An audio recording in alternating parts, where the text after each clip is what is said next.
Hey YouTube. I really do not have any excuses about why I hadn't made any videos in weeks, but I've been sick for like 2 months since the start of school, and I'm finally better. And it is what it is. But I am back with my overall picks, I guess, for Week 7, the best games of Week 7 in college football.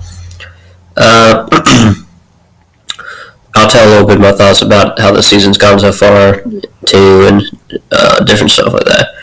I might only do one video. I don't know if I'm going to do any extra videos, because ever since switching to ATT verse, the internet has sucked big time, so, yeah. But anyway, we got a few Thursday night games that look good. Miami, Virginia Tech. Here's some teams that disappointed big time last weekend. The Hurricanes, they were like 4-0, had big wins over what many people thought was a good team in App State in Boone, North Carolina. But I never really was a big believer in them. They had a good start against average, so below average teams, non-Power 5 teams, the first 4 games or 3 games. Once they played a decent team in Florida State, they got exposed big time. I just think Mark Richt, I think he's a good coach, but he's been coaching a long time, and I think he's starting to wear off a bit with the players a bit. He's not one of the most fiery guys in the world either, so some of the more fiery guys, I think they're the ones that ultimately break through that 9-10 win barrier and go for the gold. Virginia Tech, they lost to Tennessee. They only lost by about 20 points. I say only because they were actually leading by like over 10 in the first half of that game against Tennessee. But the turnovers hurt them bad. But they've actually been not very turnover prone this season. And they looked good against thinking North Carolina. Yeah, it was North Carolina. They looked good in the monsoon. Actually, it wasn't that bad. As bad playing conditions as the North Carolina State and Notre Dame game, but they looked good against what many people thought was maybe the third best team in the ACC in North Carolina at the time, after their upset win over Florida State. But then they blew it against an unranked Syracuse team that did not. I think they played Notre Dame this year and didn't look the best. They certainly didn't look good against Louisville.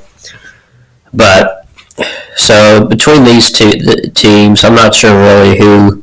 It isn't Blacksburg, but, you know what? I think Miami's had a worse slide recently than Virginia Tech, even though they lost to unranked 3 and 4 team. So, I'm going to say Va-Tech gets it done. Forte's a good coach, and Brad Keyer's a nice senior quarterback, but moving on to another game Thursday, we've got Troy, who's getting no respect, even though they should have won against Clemson. That game was stolen from them. I don't care what anybody says. Then you've got another disappointing team, South Alabama. They've shown greatness this season. I don't think Mississippi State was ranked at the time, but the first game of the year, they beat Mississippi State in Starkville. When Mississippi State missed like a chip shot field goal or whatever. But the thing is, they've gone 0-3 in the Sun Belt, and yet they've beaten some two powerhouses. I say San Diego State powerhouse, even though they're not in the Power 5 conference. I don't know how San Diego State could do that. 2 years in a row now, they've lost to South Alabama, who's not even in the same conference. I'm not sure how they've been playing them the last couple of years, but whatever. I don't make the schedules. So South Alabama is disappointed. They could very well, if they've been playing their best game like they've played against Mississippi State and San Diego State, they could be sitting there 6-0, but who cares? Troy, like I said, very disrespected team. If they win out, they'll probably be ranked at the end of the season, but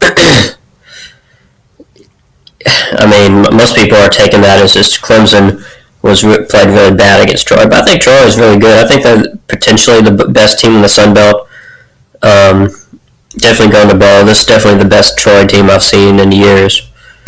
So used to Troy being bad, but I don't know. Certainly, if they win out, they're not going to have a chance at the playoff. But just think, if they'd beaten Troy, they'd be sitting here right now, probably ranked in the top 15 teams in the country, unbeaten, and they'd really be Sunbelt's hope for the playoff. But Sunbelt's probably one of the worst of all of the FBS conferences. Taking too much time, guys, on this. I'm sorry, but last game Thursday night. A sneaky good BYU team who's sitting there with a record of 4-3. They're not a 4-3 team. Every game they've played this year has been close. It's gone to the fourth quarter. They've played some sneaky good teams. Utah is currently ranked number 19th and only has one loss, although I don't think they're that good. They would have won that game, but they could have gone to overtime, but they went for 2, which I think was a bad decision. They beat a good Toledo team, who's possibly the best team from the MAC. Maybe second best team. I think Western Michigan's in that conference too. But they're going to Boise, playing on so-called 14th best team in the country in Boise State. I personally don't think Boise State is that good. There's a party going on or something. Yeah, so Boise State, they've beaten 2 Pac-12 teams, and Oregon State, which they didn't blow them out, and then they beat Washington State at the time, which is looking like a better win now. I don't think they would have won if they played them now. But Mike Leach really got those guys fired up. But honestly, Boise State's actually a 7-point favorite. But if Boise State loses this, they're going to be definitely out of the playoff contention. And I really don't think they were in it to begin with. I mean, they're 14th now. The only hope would be if all of the currently undefeated teams lost. And that's about it. I mean, if every single the 9 undefeated Power 5 teams left, if they all lost, then maybe Boise State had a chance. Maybe. But I don't know. That's just really a toss-up game. I have a feeling that BYU's going to get the win, but I like Boise State. I just wish they'd win in more dominating fashion, I guess. I say they get it done, but it's going to be a very close game. Could even go to overtime. Friday, here's some more sneaky good games. Not quite as many good winners as Thursday. Got South Florida, who should be ranked right now. I'm not sure why they're not. It's probably because they looked good in the first half against Florida State, but then they blew it in the second half. And Dalvin Cook exploded for, almost like 300 yards.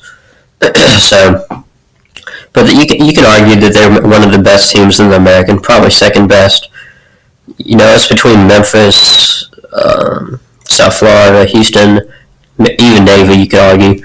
So there's a lot of sneaky good teams. I think American's basically they're basically 6 Power 5 conferences, because American's done really good against other Power 5, including Big Ten teams recently. Temple, they've kind of had a down year as expected after last year's 7-0 start. Even though this is at Temple, South Florida, they're a great team. They may not lose another game this year. Who knows? San Diego State, here we go. I talked about them. They just hadn't played that best football all year. They beat a pretty good Cal team, but then they lost to up and down South Alabama team.